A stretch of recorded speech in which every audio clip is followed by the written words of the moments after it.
What's up, beautiful people? It is Allan and Drea. Remember to like, subscribe, comment, hit the bell notification. Anything else?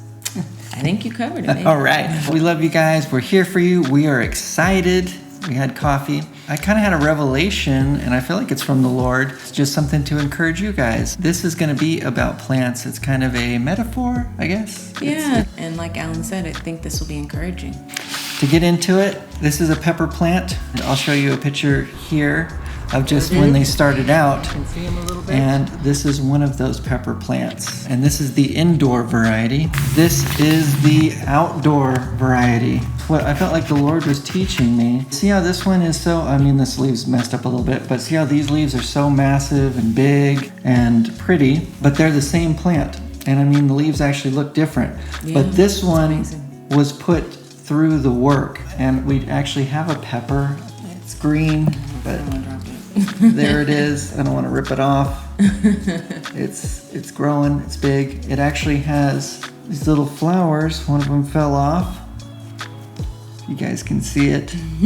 But it's interesting that this one actually produced fruit and this one hasn't. The leaves look beautiful and it's been safe in an environment, but this one has been put outside in the rough rains of North Carolina, the hot heat. I had to actually dig it up, transplant it, pull it out of the ground, cut off the roots. It's just been put through a lot, but it actually produces fruit. And that's kind of what I want to talk about today. What plant would you like to be? Would you like to be the one that's kind of looks pretty on the outside, bigger leaves, lush, but not producing any fruit?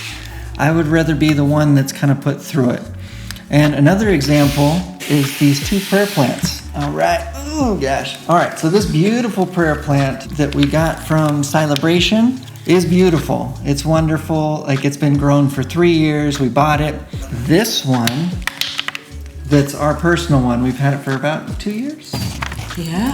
About 2 years. 2 years. But do you see how that one hasn't produced any flowers, but this one actually has? Yeah. And they said it's unlikely that it would produce flowers. And I was like, oh, ours is flowering.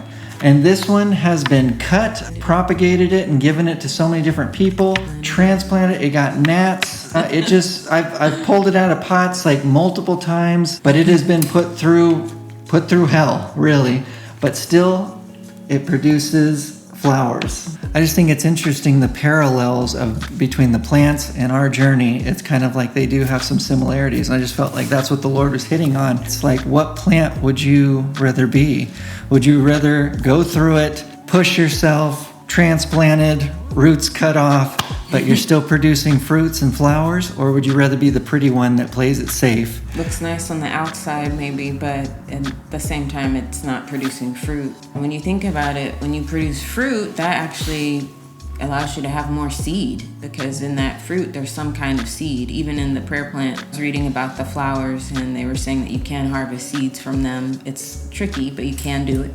Really? Yeah. Wow. We would much rather be, like Allan said, the ones that have to go through the fire and even hardship, challenges, and trusting the Lord through it, praising the Lord through it, and to come out on the other side with flowers and fruit and seeds that can be sown for the next thing that God's going to do. I've been learning a lot about seeds and harvest, and there's something that's really critical in the Christian faith and our walk with the Lord, to understand that the Lord works through our seed and He works through what we sow, and then there is a time of a harvest. It's really a beautiful thing that we can celebrate both in the harvest time and in the challenging times and in the times of sowing seeds. I love what Allan shared and how the Lord's been speaking to him through our plants. And the prayer plant, the red one that has the flowers, we actually brought that all the way from Redding. Like Allan said, we've had it for a couple years, and it even came from a plant originally that's 70 years old from a friend of ours that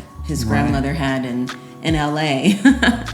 And now it's like, wow, it's so cool how it propagated, and like that plant has a piece of it. Legacy, that's what we want to do. Even it's true, baby. If your roots got cut off, your dreams got cut off, the Lord's at work. We are the branches, He's the vine. He prunes us. Even though we can't see what's happening, the Lord is still at work. I just feel like those are prophetic symbols that He's got us and we're still growing.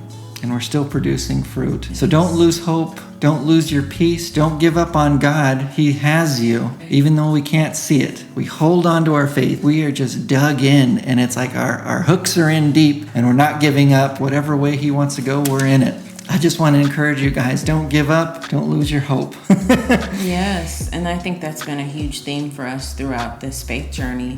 There's been so many ups and downs. The Lord has brought us through. He sustained us through all of it. We hope that as you view our content, again, that you are encouraged. You know that the Lord is not a respecter of persons, that what He is doing for us and the breakthroughs that we're anticipating, that also we're anticipating breakthroughs for you. You should be anticipating a breakthrough in your life in the areas where you need it, whether it's healing, finances, family, restoration. We believe that God can do anything. Did you want to read some scriptures? I would Blast them. Yeah. So this verse really stood out to me yesterday. It's Psalm 37:19. This is from the Passion Translation. Day by day, the Lord watches the good deeds of the godly, and He prepares for them His forever reward. Even in a time of disaster, He will watch over them, and they will always have more than enough, no matter what happens. So we just want to encourage you with this scripture today as well, that no matter what happens, the Lord will watch over His godly ones, the lovers of God. He watches over you. He watches over His sons and daughters. You are covered.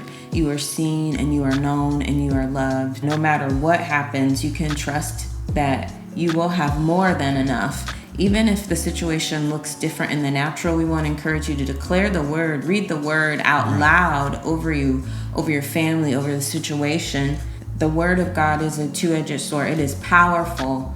I feel like that's also been something the Lord's really been speaking to us about over this faith journey, is our words and declaring the word of our situation, no matter what it looks like in the natural.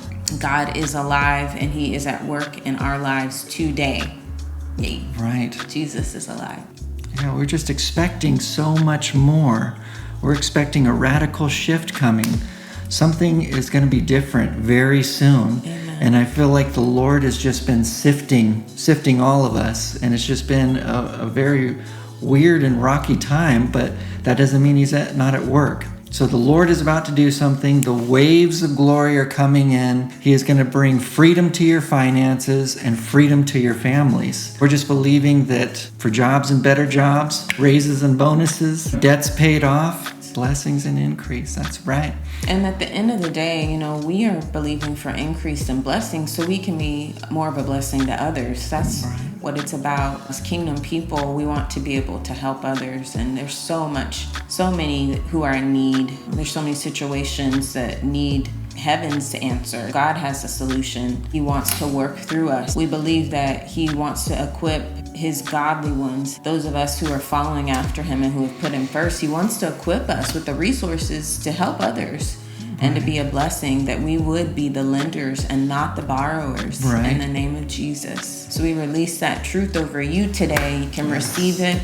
That is a part of the good news of the gospel. He came to set the captives free and to share good news with those who are poor. Good news for someone who's poor is that you don't have to be poor anymore. We're so excited that God has chosen us, and He's chosen you for such a time as this. So be encouraged, rise up, encourage yourself in the Lord, strengthen yourself in the Lord with scripture, with worship songs, sing to the Lord. This is a new day. We get to be alive. We get to declare His goodness and His faithfulness. All right, guys, well, we love you. Remember to live your life to the fullest, and I hope you guys have an amazing day. Yeah, be blessed. Until next time.